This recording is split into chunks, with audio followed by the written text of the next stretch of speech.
Hello! Hi అండి. అందరూ ఎలా ఉన్నారు? బాగున్నారా? చాలా రోజుల తర్వాత మళ్ళీ నేను వీడియోస్ అయితే స్టార్ట్ చేశాననమాట. అందరూ పండగ మూమెంట్‌లో ఉంటారు కదా అని కొంచెం వీడియోస్ అయితే పెట్టలేదు ఎవరు చూడరని.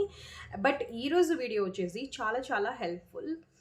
ఎలా అంటే నాకు పర్సనల్‌గా హెల్ప్ అవుతున్న 5 పేరెంటింగ్ టిప్స్ అయితే నేను ఈరోజు మీతో షేర్ చేస్తాను.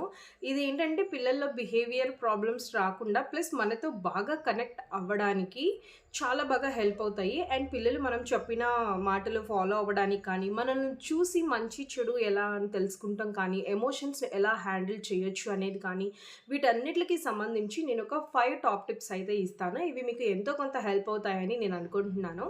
బట్ అంతకన్నా ముందు మీరు చేయాల్సింది ఒకటుంది. అదేంటంటే ఛానెల్‌ని సబ్స్క్రైబ్ చేసుకొని, వీడియోని మాత్రం మర్చిపోకుండా లైక్ చేయండి. సో దట్ ఇంకా చాలా మంది పేరెంట్స్‌కి ఇది బాగా హెల్ప్ అవుతుంది. ఇప్పుడు నేను చెప్పబోయే పేరెంటింగ్ టిప్స్ అనేవి కూడా నాకు మినిమమ్ ఒక 2 కాల్స్ అన్నా వస్తూ ఉంటాయి పర్ డే.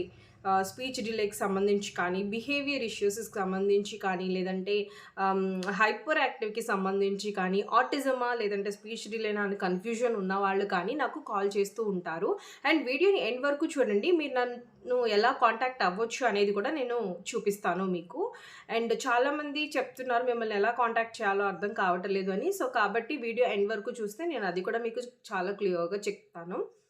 సో, మనం ఈ 5 టిప్స్ మాట్లాడుకుందాం కదా! మనలో చాలామంది మనం ఏమనుకుంటామంటే, మీరు ప్లస్ నేను కూడా నాకు ఈ టిప్స్ నేను తెలుసుకోకముందు నేను అలాగే అనుకున్నాననమాట. ఏంటంటే పిల్లలు ఏదైనా గొడవ చేసినప్పుడు వెంటనే తనని గదిమేసి దాన్ని కరెక్ట్ చేసేస్తున్నాము. ఏదైనా తప్పు చేసినప్పుడు వెంటనే కరెక్ట్ చేస్తున్నాము. గదిమైనా లేకపోతే ఒక దెబ్బ వేసైనా సరే దాన్ని కరెక్ట్ చేయాలి అనే ఉద్దేశంతో కరెక్ట్ చేస్తున్నాము.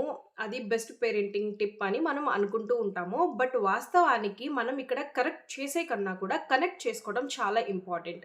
మనం ఒక్కసారి గనక పిల్లలతో కనెక్ట్ అవ్వగలిగితే ఆటోమేటిక్‌గా మనకి ఎక్కడ కూడా వాళ్ళని కరెక్షన్ చేయాల్సిన అవసరం రాదనమాట. వాళ్ళు ఏది మంచి, ఏది చెడు, ఎలాగా ఎమోషన్స్‌ని హ్యాండిల్ చేయాలి, ఎలా ప్రాబ్లమ్స్ వచ్చినప్పుడు నర్వస్ అయిపోకుండా సిట్యుయేషన్‌ని హ్యాండిల్ చేయాలి అనేది ఆటోమేటిక్‌గా మన నుంచి నేర్చుకుంటారనమాట. సో, కరెక్ట్ చేసేదానికన్నా కూడా కనెక్ట్ చేసుకోవడం అనేది చాలా చాలా ఇంపార్టెంట్. అండ్ నా ఛానెల్‌లో ఉన్నవాళ్ళు చాలా మాక్సిమం ఆఫ్ 1 ఇయర్ నుంచి 5 ఇయర్స్ లోపు పిల్లల తల్లిదండ్రులే ఉన్నారు కాబట్టి, సో, ఇది ఈ లెవెల్‌లో కనుక మనం ఈ టిప్స్‌ని కనుక బేస్ చేయగలిగితే వీళ్ళకి లైఫ్ లాంగ్ ఎలాంటి ప్రాబ్లమ్ లేకుండా ఉంటుందనమాట.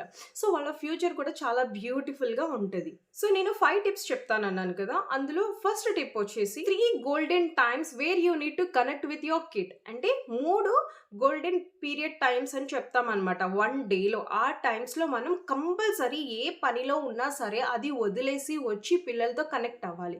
అదేంటంటే ఫస్ట్ వచ్చేసి ఎర్లీ మార్నింగ్ నిద్ర లేపేటప్పుడు. పిల్లలని నిద్ర లేపాలి అనంటే మామూలుగా ఎట్లా ఉంటది సిట్యుయేషన్, బస్సొస్తుంది, లెగు లెగు టైం అయిపోతుంది, బ్రేక్‌ఫాస్ట్ తినాలి, పాలు తాగాలి, స్నానం చేయాలి, లేట్ అయిపోతుందని అమ్మ పిల్లలు లేచిన వెంటనే మనం ఈ సుప్రభాతం గనక పాడుతూ ఉంటే పిల్లలకి ఏమైపోతుందంటే ఒక స్ట్రెస్ వచ్చేస్తుందనమాట. డే కూడా హడావిడిగా స్టార్ట్ అయిపోతది. ఈవెన్ మనల్ని కూడా మన పేరెంట్స్ అట్లాగా ఏదన్నా కాలేజ్‌కెళ్ళేటప్పుడు కానీ అలా స్ట్రెస్‌ఫుల్‌గా లేపారనుకో, ఆ రోజంతా స్ట్రెస్‌ఫుల్‌గా అనిపిస్తుంది కదా! సో, సేమ్ వే పిల్లలకి కూడా అలాగే అనిపిస్తుందనమాట. సో, మీరేం చేస్తారంటే ఒకవేళ 7కి బాబు రోజు లెగుస్తున్నాడు అనంటే, బాబు కానీ, పాప కానీ లెగుస్తున్నారు అనంటే 6:30కో లేకపోతే 6:40కో ముందే మీరు ఒక 20 మినిట్స్, 10 మినిట్స్ ముందే వెళ్ళండి. పక్కనే పడుకోండి, చక్కగా హగ్ చేసుకోండి, ముద్దు పెట్టండి, బంగారం, బుజ్జి అంటూ ప్రేమగా ఆ 5, 10 మినిట్స్, ఆ 20 మినిట్స్ కనుక మనము వాళ్ళ మీద చాలా ప్రేమ గనక చూపించగలిగితే వాళ్ళ డే చాలా హ్యాపీగా స్టార్ట్ అవుతది. వాళ్ళు లెగవటమే చాలా హ్యాపీగా లెగుస్తారనమాట. వాళ్ళు ఒక్కసారి ఆటోమేటిక్‌గా హ్యాపీగా లేసారనుకోండి అండ్ 10 మినిట్స్ ముందే మీరు లేపగలిగారనుకోండి, మీ పనులు ఇంకా కొంచెం 10 మినిట్స్ ముందే అయిపోతాయి. అండ్ వాళ్ళు బస్ వచ్చే టయానికి 10 మినిట్స్ ముందే ఎర్లీగా లేచుంటారు. సో, అది గనక మనం ఆ ప్యాటర్న్ గనక అలవాటు చేయగలిగితే, ఒకటి వాళ్ళ డే అనేది చాలా బాగా స్టార్ట్ అవుతది.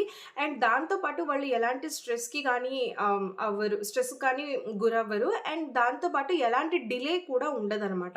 సో, ఇది వాళ్ళు పెద్దయ్యాక ఫ్యూచర్‌లో కాలేజ్‌కి వెళ్ళినప్పుడు, జాబ్‌కి వెళ్ళినప్పుడు కూడా ఆ 10 మినిట్స్ బిఫోర్ అనే ప్యాటర్న్ అయితే వాళ్ళకి అలవాటయిపోతుంది. కొంతమంది ఎలా అంటే అప్పటికప్పుడే అంటే టైం అయ్యేదాకా ఉండి ఆ తర్వాత అన్ని పీకల మీదకొచ్చినాక చేస్తామని అంటారు కదా! సో, ఆ బిహేవియర్ లేకుండా ఉంటుందనమాట. సో, అది వచ్చేసి first golden time. The second golden time is like పిల్లలు స్కూల్ నుంచి వచ్చినప్పుడు. పిల్లలు స్కూల్ నుంచి వచ్చినప్పుడు ఏంటంటే లైక్ బాగా అలసటగా ఉంటారు. బాగా లైక్ చాలా అలసటగా ఉండడం కానీ, నీరసంగా ఉంటారు. అంటే టైర్డ్‌గా ఉంటారు కదా! బాగా రోజంతా యాక్టివ్‌గా అక్కడ క్లాసెస్ విని అది కూడా నీరసంగా, టైర్డ్‌గా ఉంటారు. వాళ్ళు వచ్చిన వెంటనే ఫస్ట్ అయితే హగ్ చేసుకోవాలి. ఫస్ట్ హగ్ చేసుకొని బ్యాగ్స్ అవన్నీ తీసేసి హగ్ చేసుకొని నిదానంగా కొంచెం తినడానికి ఏదన్నా పెట్టి వాటర్ ఇచ్చి ఇది ప్లే స్కూల్ పిల్లలకి కూడా చాలా బాగా హెల్ప్ అవుతుంది. సో, నేను వాళ్ళకి కూడా కలిపే చెప్తున్నాను. ఈవెన్ నేను క్యాండీకి కూడా ఇదే ఫాలో అవుతాననమాట. కొంచెం ఏదైనా తినడానికి పెట్టి తర్వాత లైక్ తాగడానికి ఏదన్నా వాటర్ లాంటిది ఇచ్చి, సో, ఆ తర్వాత నిదానంగా పక్కన కూర్చొని ఇదంతా చేయడానికి మనకి ఒక 10-15 మినిట్స్ టైం పడుతుంది. బట్ వాళ్ళ ఆ ఇంపాక్ట్ అనేది వాళ్ళకి లైఫ్ లాంగ్ ఉంటదనమాట. సో, అదేంటంటే లైక్ ఈ స్కూల్‌లో ఏం జరిగింది? ఏం చెప్పారు? మీరు మీ పని చేసుకుంటూనే వాళ్ళకి ఏదన్నా పెట్టేసి వాళ్ళతో దగ్గర కూర్చొని మాట్లాడుతూ ఉంటే వాళ్ళన్నీ చెప్పడం స్టార్ట్ చేస్తారనమాట. సో, పిల్లలు ఏదన్నా చెప్తున్నప్పుడు వినాలి. ఏ పనిలో ఉన్నా సరే పిల్లలు ఏం చెప్తున్నారు కూడా వినాలి మనం. ఒక్కసారి గనక మనం పిల్లలు చెప్పేది వినకపోతే, వాళ్ళకి కనక నేనేం చెప్పినా మమ్మీ, డ్యాడీ వినటం లేదా కనుక అర్థమయింది అనంటే, ఇంక వాళ్ళు ఎప్పటికి ఏది చెప్పరనమాట. వాళ్ళ ఎమోషన్స్ కానీ, వాళ్ళ స్ట్రగుల్స్ కానీ, వాళ్ళు ఏదైనా ఇంటర్నల్‌గా బాధపడుతున్నా కూడా అవి అస్సలు షేర్ చేసుకోరనమాట. నేను ఒక చిన్న క్లిప్ యాడ్ చేస్తాను చూడండి. నువ్వు ఎందుకమ్మా? ఎక్కడికెళ్దాం? ఏడవకు. ఎక్కడికెళ్దాం చెప్పు? వెళ్ళిపోదాం డ్యాడీ దగ్గరికి? డ్యాడీ దగ్గరికి వెళ్దామా? రమ్మందాం డ్యాడీని? మరి ఇందాక ఫోన్ చేసినప్పుడు రమ్మనలేదే? ఇందాక ఫోన్ చేసినప్పుడు రమ్మనలేదే మరి? పిలిచాను డాడీని ఫోన్ చేసి రమ్మనేనా? పెదరావురు వెళ్ళిపోదామా? డాడీ గుర్తొస్తున్నాడా నీకు? సారీ చదువుతాను. మేము బళ్ళారి వచ్చి ఒక 15 డేస్ అయింది కదా! క్యాండీ వాళ్ళ డ్యాడీ మీద చాలా బెంగ పెట్టేసుకుందనమాట. బట్ ఎవ్వరితో చెప్పటలేదు. లోపలే కుళ్ళి కుళ్ళి ఏడుస్తుంది. నిద్ర టైంలో కానీ అలా ఏడుస్తుంది. సో, నేను తనని ఎలా దగ్గరికి తీసుకొని తన బాధ ఏంటి అని ఎలా తెలుసుకున్నానండి. క్లిప్ అయితే నేను ఇక్కడ యాడ్ చేస్తాను చూడండి. సో, నాకు తర్వాత తెలిసింది ఏంటంటే తను చాలా ఎక్కువగా వాళ్ళ డ్యాడీని మిస్ అవుతుందనమాట. సో, డ్యాడీ దగ్గరికి వెళ్దామా అని అడిగినప్పుడు అండ్ తన రియాక్షన్ కానీ ఇది నాకు ఎందుకు అనిపించిందంటే వాళ్ళ డ్యాడీతో మాట్లాడతలేదు. అలిగినట్టుగా పెట్టేస్తుంది ఫేస్. సో, అర్థమవుతుంది నాకు. బట్ ఇంత లోపల స్ట్రగల్ అవుతుంది అనేది మాత్రం అది నేను తనని దగ్గరికి తీసుకొని బుజ్జగిస్తూ అడిగినప్పుడు మాత్రమే తను చాలా క్లియర్‌గా చెప్పగలుగుతుందనమాట. సో, ఆ టైమ్స్ అనేది చాలా ఇంపార్టెంట్. ఎందుకంటే ఎమోషనల్‌గా ఉన్నప్పుడు కిడ్స్ అమ్మ ఆర్ నాన్న ఆర్ ద సేఫెస్ట్ ప్లేసెస్ అనమాట. సో, వాళ్ళకేమనిపిస్తదంటే వీళ్ళు నా సేఫ్ ప్లేస్. వీళ్ళకి నేను ఏం చెప్పినా కూడా నా బాధ క్లియర్ అయిపోతది అని ఒక థాట్ పిల్లలకి రావాలి. అలా ఉంటే వాళ్ళు ఏ స్టేజ్ ఆఫ్ లైఫ్‌లో ఉన్నా, ఏదైనా ప్రాబ్లమ్స్‌లో ఇరుక్కున్నా కూడా వాళ్ళు వచ్చి వెంటనే మనకి చెప్పగలుగుతారు. అండ్ ఇప్పుడు ఫర్ ఎగ్జాంపుల్ పిల్లలు ఏదైనా కింద పడిపోయినా, లేకపోతే ఏదైనా దెబ్బ తగిలించుకున్నా, లేకపోతే ఎవరినైనా కొట్టినా కూడా వెంటనే అరిచేసి గొడవ చేయకూడదు. ఫస్ట్ పిల్లల్ని పిలవాలి. పిలిచి ఎందుకు కొట్టావు? ఏమైంది? అని ఫస్ట్ విషయం తెలుసుకోవాలి. ఇక్కడ మనకేంటంటే లైక్ విషయం తెలుసుకోవాలి. అది ఏదైనా కానీ స్కూల్ టైంలో గొడవలు అయ్యుండొచ్చు. కాలేజ్ టైంలో ఏదైనా గొడవ అయ్యుండొచ్చు. తర్వాత ఆహ్, వాళ్ళ పర్సనల్ లైఫ్‌లో ఏదన్నా అయ్యుండొచ్చు. ఏదైనా సరే ఈవెన్ లవ్, మ్యారేజ్ ప్రాబ్లమ్స్ ఏదైనా సరే ఫస్ట్ కూర్చోపెట్టి మనం మాట్లాడాలి. ప్రేమగా మాట్లాడి తెలుసుకోగలగాలి. అలా తెలుసుకోవాలి అనంటే మనం ఈ సేఫెస్ట్ జోన్ అనేది చిన్నప్పటి నుంచి బిల్డ్ చేయాల్సి ఉంటుందనమాట. So, that is what the golden period, second golden period of time. The third golden period of time is when they are going to sleep. రాత్రి పూట పడుకున్నప్పుడు ఏమవుతుందంటే వీళ్ళకి అప్పుడు కూడా మనం స్టోరీ చెప్పడం, మనం ఈ స్పెండ్ చేసే 15-20 మినిట్స్ ఆఫ్ టైమ్ ఉంటుంది కదా! ఏదైతే ఈ 3 గోల్డెన్ టైమ్స్‌లో అది వాళ్ళ లైఫ్ లాంగ్ హెల్ప్ అవుతుందని చెప్తున్నాను కదా! ఇప్పుడు నైట్ పడుకునేటప్పుడు వాళ్ళకొక గుడ్ హ్యాబిట్‌ని మనం ఇంట్రొడ్యూస్ చేస్తున్నాం. That is what story reading. Story reading వల్ల వాళ్ళకి కమ్యూనికేషన్ బాగా ఇంప్రూవ్ అవుతుంది. ఇమాజినేషన్ ఇంప్రూవ్ అవుతుంది. స్టోరీ ఫార్మింగ్ ఇంప్రూవ్ అవుతుంది. అండ్ వీటన్నిటిలతో పాటు వాళ్ళ స్లీప్ కూడా చాలా పీస్‌ఫుల్‌గా ఒక మంచి కథలో అలా నిద్రపోతూ ఉంటారు కాబట్టి, ఒక మంచి స్లీప్ అనేది కూడా వాళ్ళకి బాగా అలవాటయిపోతుందనమాట. సో, అందుకే దాన్ని కూడా మనం గోల్డెన్ టైమ్ అని అంటామనమాట. సో, ఇదంతా వచ్చేసి ఫస్ట్ పాయింట్. సెకండ్ పాయింట్ వచ్చేసి మ్యాజికల్ 1 అవర్. ఈ మ్యాజికల్ 1 అవర్ ఎప్పుడు వస్తుందో తెలుసా? ఈ గోల్డెన్ టైమ్ ఉంది కదా! థర్డ్ టైమ్ అంటే వెన్ దే ఆర్ స్లీపింగ్ వాళ్ళు పడుకున్నాక 1 అవర్ ఉంటుంది. పడుకున్న 1 అవర్ తరువాత అనమాట. 1 అవర్‌కి ఏమవుతుందంటే వాళ్ళ బ్రెయిన్ అనేది షట్ అవుతుందనమాట. యెస్ బ్రెయిన్ యాక్టివేట్ అవుతుంది. ఆ టైంలో మనం ఏం చెప్పినా కూడా వాళ్ళ బ్రెయిన్ యెస్ అని చెప్తుంది. లేదంటే మనం చెప్పేది వింటూ ఉంటుందనమాట. So, that is the best time. That is a miracle time అనమాట. ఆ టైంలో వాళ్ళు మార్నింగ్ అంతా చేసిన మిస్టేక్స్ ఏమన్నా ఉండుంటాయి కదా! లేదంటే రాంగ్ బిహేవియర్ ఏదన్నా ఉండుంటుంది కదా! ఫర్ ఎగ్జాంపుల్ నేను చెప్పాలంటే నిన్న నైటే అనమాట. తనేం చేస్తుంది లైక్ వాళ్ళ నానమ్మ వాళ్ళ ఇంటికి వెళ్ళి వస్తుంది కదా! కొంచెం టూ మచ్ ఆఫ్ ప్యాంపరింగ్ వల్ల కానీ, ఏదైనా కానీ కొంచెం అక్కడ వాళ్ళ బావ ఉన్నాడు. తనని మొహం మీద గీరటము, గిచ్చటము, కొట్టడము అట్లా చేసిందంట. సో, అది నాకు తెలిసింది. అది తెలియడం వల్ల నాకేమనిపించింది నిన్న నైట్ తను పడుకున్నాక నేను తనకి సబ్‌కాన్షియస్ మైండ్ అంటే యెస్ బ్రెయిన్ యాక్టివేట్ అయ్యాక ఇలా చేయకూడదు, తప్పు అనేదంతా కూడా నేను ఆ టైంలో చెప్తాననమాట. తప్పమ్మా అలా గొడవ చేయకూడదు. ఇలా చేయకూడదు, అలా చేయకూడదు. ఏదైనా కానీ అంటే మనం ఏదైతే రైట్, రాంగ్ నేర్పించాలని అనుకుంటున్నాం కదా! ఆ బిహేవియర్ మిస్టేక్స్ ఏమన్నా ఉన్నా కూడా ఆ టైంలో మనం చెప్తూ ఉండాలి. అప్పుడు వాళ్ళ యెస్ బ్రెయిన్ అనేది మంచిగా తీసుకుంటది. నెక్స్ట్ డేకి బిహేవియర్ నార్మల్ అయిపోతది. అండ్ మా మామయ్య గారిని పద్దాకలు బైక్ మీద అటు ఇటు తిప్పాలి. అండ్ పొద్దున్నే లేచి ఏడవటం అనమాట. అంటే ఊరికే ఏడుస్తా ఉండడము అలా జరుగుతుంది 2 డేస్ నుంచి. సో, నిన్న నైట్ నేను ఏం చేశానంటే నేను చెప్పాను. అలా ఏడవకూడదు. చక్కగా లెగవాలి. బాగా హ్యాపీగా ఆడుకోవాలి. అమ్మమ్మ, తాతయ్యతో ఆడుకోవాలి. నాయనమ్మ, తాతయ్యతోటి అందరితో బాగా ఆడుకోవాలి. గొడవ చేయకూడదు. చక్కగా హ్యాపీగా నీకేదన్నా కావాలంటే మమ్మీని అడిగి తీసుకో అని ఇలా చెప్పాననమాట. సో, ట్రస్ట్ మీ మార్నింగ్ లేచాక she was like very cool. So, ఈ టిప్ చాలా బాగా హెల్ప్ అవుతుంది. విన్నప్పుడు కొంచెం ఏదోలాగా అనిపించుంటుంది ఫస్ట్ టైమ్ విన్నప్పుడు. బట్ ట్రై చేసి చూడండి. యాజ్ ఇది మీరు గ్రో ఆన్ చేసుకుంటూ వెళ్ళేటప్పటికి చాలా కూడా మీకు ఇంప్రూవ్‌మెంట్ కనిపిస్తుంది. ఈవెన్ కొంతమంది బెడ్ మీద పాస్ పోస్తూ ఉంటారు కదా! కొంచెం ఏజ్ పెద్ద అయిన పిల్లలు. వాళ్ళకి మీరు బెడ్‌కి వెళ్ళే కన్నా ముందు పాస్ పోయించేసి, ఆ తర్వాత మీరు చెప్పండి. లైక్ ఫర్ ఎగ్జాంపుల్ నేను క్యాండీకే చెప్తున్నాను. క్యాండీ ఈరోజు నైట్ అంతా కూడా ఇంక మళ్ళీ నువ్వు టాయిలెట్‌కి లెగవు. ఎర్లీ మార్నింగ్ టాయిలెట్‌కి లెగుస్తావు అని మనం చెప్తే వాళ్ళ సబ్‌కాన్షియస్ బ్రెయిన్ అని దాన్ని వింటుందనమాట. విని they try to do it. తను ఇంటర్నల్‌గా ఆ సబ్‌కాన్షియస్ మైండ్ అనేది ఆ ఎర్లీ మార్నింగ్ టాయిలెట్ అనేది గుర్తొచ్చినప్పుడు బెడ్ వెట్ చేయకుండా వాళ్ళు మనకి ఇన్‌స్ట్రక్షన్ అయితే ఇస్తారనమాట. సో, ఇవి వినడానికి చాలా ఏంటిది అన్నట్టు ఉంటది కానీ బట్ డెఫినిట్‌గా వర్క్ అవుతుంది. ట్రై చేసి చూడండి. సో, థర్డ్ పాయింట్ వచ్చేసి డోంట్ ట్యాగ్ చిల్డ్రన్. ఈ ట్యాగ్ అంటే ఏంటి కొత్తగా వింటున్నాం అని అనుకోవచ్చు. సో, ఈ ట్యాగ్ అంటే ఏంటంటే మనకి ఎంతసేపు పడుతుంది వీడికి బుద్ధి లేదు. వీడు ఎప్పుడు చూసినా చిరాకు పెడతాడు. వీడు అంటే ఓన్లీ అబ్బాయి కాదు. అబ్బాయి, అమ్మాయి నేను నార్మల్‌గా చెప్తున్నాను ఇన్ జనరల్ కన్వర్జేషన్. వీడు మొద్దోడు, వీడికి బుద్ధి లేదు అని ఇట్లా చెప్పడానికి వీడికెప్పుడు మతిమరుపే, వీడు ఏ పని సక్రమంగా చేయడు. ఇలాంటి మాటలు అనడానికి మనకి ఎంత టైం పడుతుంది? Just a fraction of seconds. But ఆ మాటలు ఆ పిల్లల లైఫ్ లాంగ్ కూడా వాళ్ళ మీద ప్రభావం చూపిస్తూ ఉంటాయన్నమాట. సో, మనం కొన్ని సినిమాల్లో కూడా చూస్తూ ఉంటాం కదా! హీరోని వాళ్ళ నాన్న "ఒరేయ్ పనికిమాలినోడా! ఒరేయ్ ఎదవా! ఒరేయ్" ఇంకా ఇట్లా మాట్లాడుతూ ఉంటారు కదా! సో, అవి ఏంటంటే లైక్ పిల్లల మీద సినిమాల్లో అయితే ఓకే. కానీ బట్ రియల్ లైఫ్‌లో పిల్లల మీద ఏంటంటే అది పిల్లల్ని ఒక ఇంటర్నల్ ఎమోషనల్ స్ట్రగుల్‌కి తీసుకెళ్ళిపోతుందంట. అంటే నేను ఎదవని కావాలి, నేనేం చేయలేను కావాలి, నేనొక పనికిమాలినోడిని కావాలి. ఏదన్నా ఒక విషయంలో వాళ్ళు గనక ఫెయిల్ అయ్యారు అనుకోండి. ఫర్ ఎగ్జాంపుల్ ఎగ్జామ్‌లోనే ఫెయిల్ అయ్యారనుకోండి. వాళ్ళ ఇంటర్నల్ బ్రెయిన్ ఆ టైంలో ఏం చేసిందో తెలుసా? చుట్టుపక్కల అనే మాటలన్నీ గుర్తు చేస్తుంది. లైక్ డిప్రెషన్స్‌కి ఎందుకు వెళ్తారు? ఇందుకే వెళ్తారు.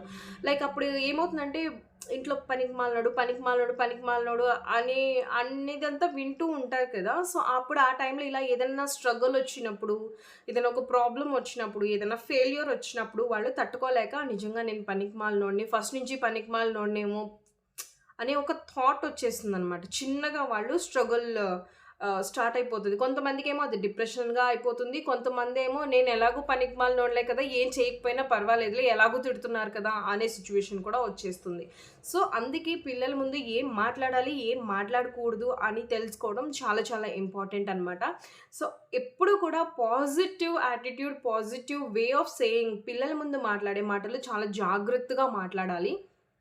ఇది ఈ మిస్టేక్ చాలా ఎక్కువగా మగవాళ్ళు చేస్తూ ఉంటారు. ఆడవాళ్ళ కన్నా మగవాళ్ళు చేస్తూ ఉంటారు. ఇప్పుడు మనం ఏదన్నా చూసి ఇట్లాంటివి వీడియోస్‌లో వినినవి మనం హస్బెండ్స్‌తో డిస్కస్ చేసినప్పుడు, వాళ్ళెవరో చెప్పింది తీసుకొచ్చి నాకు చెప్తావేంటి? నాకు తెలీదా? అని అంటారు. ఐ థింక్ ఈ వీడియో చూసాక మీలో కొంతమంది హస్బెండ్స్ అలా అనేవాళ్ళు కూడా ఉన్నారు. బట్ వాళ్ళకి ఆ ఇంపాక్ట్ తెలీదనమాట. వాళ్ళ పిల్లల మీద ఎలాంటి ఇంపాక్ట్ పడుతుంది అనేది వాళ్ళకి ఇప్పుడు అర్థం కాదు. వాళ్ళు పెద్దయ్యాక అర్థమవుతది. బట్ ఏంటి అప్పటికి పిల్లల లైఫ్ అనేది రోయన్ అయిపోతుంది. సో, చాలా జాగ్రత్తగా ఉండాలి. అండ్ ఎస్పెషల్లీ ఇప్పటి జనరేషన్ పిల్లల్ని పెంచడం చాలా చాలా చాలా కష్టం. చాలా సూక్ష్మంగా అసలు చాలా కేర్‌ఫుల్‌గా పెంచాలి ఇప్పుడు పిల్లల్లో. తర్వాత ఫోర్త్ పాయింట్ వచ్చేసి tell your problems to your kids. ఏదైనా ఒక పని చేయాలి. ఏదైనా ఒక ప్రాజెక్ట్ చేయాలి అని అనుకోండి. నాకు కొంచెం ఏంటంటే భయమేస్తుంది. అప్పుడు మీ పిల్లలకి చెప్పండి. లైక్ క్యాండీ నేను ఇది చేయాలంటే నాకు భయమేస్తుంది అని చెప్పండి. అంటే మన ఎమోషన్స్‌ని వాళ్ళతో చెప్పుకోవాలనమాట. అంటే నాకు భయమేస్తుంది, నాకు నర్వస్ అయిపోతుంది, నాకు టెన్షన్ ఒస్తుంది. అలాంటివి చెప్పినప్పుడు ఏంటంటే వాళ్ళకేం అర్థమవుతుందంటే మమ్మీ నర్వస్ అయింది. బట్ ఆ ప్రాజెక్ట్ కంప్లీట్ చేశాక తను నార్మల్ అయిపోయింది. అంటే నర్వస్ అవ్వటం కానీ, టెన్షన్ అవ్వటం కానీ, స్ట్రెస్ ఫీల్ అవ్వటం కానీ, భయపడటం కానీ ఇవన్నీ కూడా నార్మల్ ఎమోషన్సే. అండ్ ఆటోమేటిక్‌గా దాంట్లో నుంచి మనం ఎలా బయటికి రావచ్చు అనేది పిల్లలు మన దగ్గర నుంచి నేర్చుకుంటారనమాట. సో, ఏ ప్రాబ్లమ్ ఉన్నా కూడా పిల్లలకి చెప్పడం ట్రై చేయండి. అండ్ ఇప్పుడు 2 ఇయర్స్ ఆర్ 2 ఇయర్స్, 2 ఇయర్స్ అంతే కదా! 2-3 ఇయర్స్ లోపు ఏజే కదా! అయినా కూడా నేను తనకి చెప్తాను. అన్నీ అర్థమవుతాయి. పిల్లలకి మొత్తం అర్థమవుతాయి. ఏ టు జెడ్ మొత్తం అర్థమవుతాయి. అసలు వీళ్ళకి అర్థమవుతుందా లేదా అనే థాట్ వద్దు. వాళ్ళకి ఖచ్చితంగా అర్థమవుతాయి. They observe everything. నేనేం చేస్తాను, నాకు హెల్త్ బాగలేదనుకోండి, "క్యాండీ మమ్మీకి బాగలేదు ఈరోజు" అనంగానే తనేం చేసిందో తెలుసా? తన ల్యాప్ మీద పడుకోబెట్టుకొని ముద్దు పెట్టడం, దగ్గరికి తీసుకోవడం. Because I was doing that for her. నేను తన కోసం అవన్నీ చేస్తున్నాను కదా! సో, ఎప్పుడైతే నేను కొంచెం డల్ అయినప్పుడు తనకి చెప్పుకున్నానో, నేను ఎలా అయితే తనని రిసీవ్ చేసుకుంటున్నానో, at the same way she is also receiving me. So, అది చాలా చాలా ఇంపార్టెంట్. అదేంటంటే లైక్ పేరెంట్స్‌కి, పిల్లలకి మధ్యలో ఆ ఎమోషనల్ బాండింగ్ అనేది ఉంటుంది కదా! అది చాలా స్ట్రాంగ్ అయిపోతుందనమాట. అలా ఉన్నప్పుడు పిల్లలు ఏదైనా సరే మనకి చెప్పకుండా చేయలేరు. ఒకవేళ వాళ్ళ సొంత నిర్ణయం తీసుకున్నా కూడా నేను ఇంతకుముందు చెప్పినట్టు ఏదైనా నర్వస్, టెన్షన్, ప్రాబ్లమ్స్ ఏదున్నా కూడా they try to discuss with us. So, అది రావడం చాలా చాలా important. So, fifth point and చాలా చాలా ఇంపార్టెంట్ పాయింట్, పిల్లలకి సారీ చెప్పడానికి అస్సలు ఆలోచించకండి. ఒకవేళ మన మిస్టేక్ ఉంది, మన బిహేవియర్ రాంగ్ ఉంది, మన మిస్టేక్ ఉంది, మనం వాళ్ళని ఏదన్నా మిస్‌అండర్‌స్టాండింగ్ చేసుకొని ఏదైనా యాక్షన్ తీసుకున్నాము అనంటే, సే సారీ టు దెమ్. దగ్గరికి తీసుకొని నా వల్ల మిస్టేక్ అయిందమ్మా సారీ అని చెప్పడం మాత్రం అస్సలు మీరు దాన్ని ఏదో గిల్ట్ లాగానో, లేకపోతే ఏదో షైగానో ఫీల్ అవ్వకండి. సో, దగ్గరికి తీసుకొని చక్కగా సారీ చెప్పండి. సో దట్ ఏమవుతుందంటే వాళ్ళకి అర్థమవుతుంది ఏంటంటే మిస్టేక్స్ జరుగుతాయి కామనే. అండ్ దానికి సారీ చెప్పడం it is not a big thing. అంటే ఇప్పుడు కొంతమంది ఏంటంటే ఏదైనా చేసినా కూడా సారీ చెప్పాలంటే ఇగో అడ్డమొచ్చేస్తదనమాట. ఇగో అడ్డమొచ్చేస్తదా? నేనెందుకు సారీ చెప్పాలి? తప్పు చేసినా కూడా నేనెందుకు సారీ చెప్పాలి అనే ఒక బిహేవియర్ ఒస్తది. బట్ పిల్లలకి మనమేం నేర్పించాలి? ఒకవేళ వాళ్ళ వల్ల ఏదైనా మిస్టేక్ అయితే, పిల్లల వల్ల ఏదైనా ఎదుటి వాళ్ళకి మిస్టేక్ జరిగితే ఏదైనా ప్రాబ్లమ్ వస్తే ఖచ్చితంగా వాళ్ళు సారీ చెప్పాలి అనేది పిల్లలకి మనం నేర్పించాలి. సో, ఈ వాల్యూస్ పిల్లలకి నేర్పించడం ద్వారా ఏమవుతుందంటే, ఇప్పుడు చిన్న వయసులో నుంచే స్టార్ట్ చేయడం వల్ల, వాళ్ళ ఫ్యూచర్ అనేది చాలా బావుంటుంది. ఈ హడావుడి ప్రపంచంలో, పరిగెత్తే ప్రపంచంలో ఇవన్నీ పిల్లలకి నేర్పించడం చాలా ఇంపార్టెంట్ అనమాట. ఇవన్నీ వచ్చేసి నా పర్సనల్‌గా 5 connecting points with my child. నా పిల్లతో నేను కనెక్ట్ అవ్వడానికి ఈ 5 పాయింట్స్ చాలా బాగా హెల్ప్ అవుతాయి నాకు. అండ్ ఎప్పటికప్పుడే బేబీతో ఆ బాండింగ్ అనేది యాజ్ ఏజ్ గ్రోస్ మా బాండింగ్ కూడా పెరుగుతూ వెళ్తుంది. సో, మీ అందరికీ ఈ టిప్స్ ఎలా అనిపించాయి అనేది కింద కామెంట్ చేయండి. అండ్ ఇంకా ఏదైనా టిప్స్ మీరు షేర్ చేయాలి అని అనుకుంటే అది కూడా కింద కామెంట్ చేయండి. అండ్ ఇప్పుడు ఇందాక చెప్తానన్నాను కదా! నాతో ఎలా ఫోన్‌లో మాట్లాడాలి అని ప్లే స్టోర్‌కి వెళ్ళిపోయి కాల్ మీ ఫోర్ CALLME 4 వచ్చేసి నంబర్ అనమాట. కాల్ మీ 4 అనే యాప్ ఉంటది. ఇక్కడ వేస్తున్నాను చూడండి. ఆ యాప్‌లోకి వెళ్ళి క్రియేటివ్ మామ్ జే అంటే నా ప్రొఫైల్ ఓపెన్ అవుతది. సో, అక్కడి నుంచి మీరు కాల్ చేయొచ్చు. అండ్ ఇట్ ఈస్ చార్జబుల్ అనమాట. లైక్ 1 మినిట్‌కి నేను ₹5 పెడుతున్నాను. ఎందుకంటే నేను డబ్బులు పెట్టకపోతే నాకు కాల్స్ ఎక్కువైపోయి నేను తీసుకోలేననమాట. And at the same time నేను నా ప్రీషియస్ నాలెడ్జ్‌ని, టైమ్‌ని షేర్ చేస్తున్నాను కాబట్టి, so, I'm charging very little like ₹5 per minute అంతే చేస్తున్నాను. ఒక ₹100 ఒక ₹50 అట్లా మీరు రీచార్జ్ చేసేసుకొని, మీరు అక్కడి నుంచి అయితే నన్ను కాంటాక్ట్ చేయొచ్చు. అక్కడి నుంచి మీరు నన్ను కాంటాక్ట్ చేయొచ్చు. సో, నాకింతవరకు ఫోను చేసిన వాళ్ళందరి ప్రాబ్లమ్స్ కూడా నేను చాలా వరకు నాకర్థమయ్యింది. దానికి తగిన సొల్యూషన్ ఇచ్చాను. కొంతమందికి ఇంట్లోనే చేసుకోమని చెప్పాను. కొంతమంది పీరియాడిక్ నీడ్ ఉన్న వాళ్ళకి ఒకసారి చూపించమని సజెస్ట్ చేశాను. సో, వాళ్ళు కొంతమంది నా ఛానెల్‌లో నేను రివ్యూస్ కూడా రాయమని చెప్పాను. ఎందుకంటే వేరే పేరెంట్స్‌కి కూడా హెల్ప్‌ఫుల్‌గా ఉంటుంది కదా అని. అలాగే వాళ్ళు రివ్యూస్ కూడా రాసారు. అండ్ ఇంకా ఎవరైనా నన్ను కాంటాక్ట్ అవ్వాలి అని అనుకుంటే అలా కాంటాక్ట్ అవ్వండి. ఐడీ వచ్చేసి క్రియేటివ్ మామ్ జే అనమాట. సో, ఇన్‌స్టాగ్రామ్‌లో మీరు నాకు మెసేజ్ చేయండి ఫస్ట్. తర్వాత ఎప్పుడు కాల్ చేయాలి ఏంటి అనేది నేను చెప్తాననమాట. కొన్ని సార్లు బయట ఉంటాం కదా! సో, అవైలబుల్‌గా ఉండము. సో, అందుకని ఇన్‌స్టాగ్రామ్‌లో కూడా నన్ను ఫాలో అవుతూ ఉండండి. ఇంకా ఏదైనా డౌట్స్ ఉన్నా కూడా కింద కామెంట్ చేస్తూ ఉండండి. సో దట్ ఏంటంటే నేను ఫర్దర్‌గా దానికి సంబంధించిన వీడియోస్ అనేవి చేస్తూ ఉంటాను. హ్మ్. ఐ హోప్ మీకు ఈ టిప్స్ చాలా బాగా హెల్ప్ అవుతాయని నేను అనుకుంటున్నాను. నెక్స్ట్ వీడియోలో మళ్ళీ కలుద్దాం. Until then by.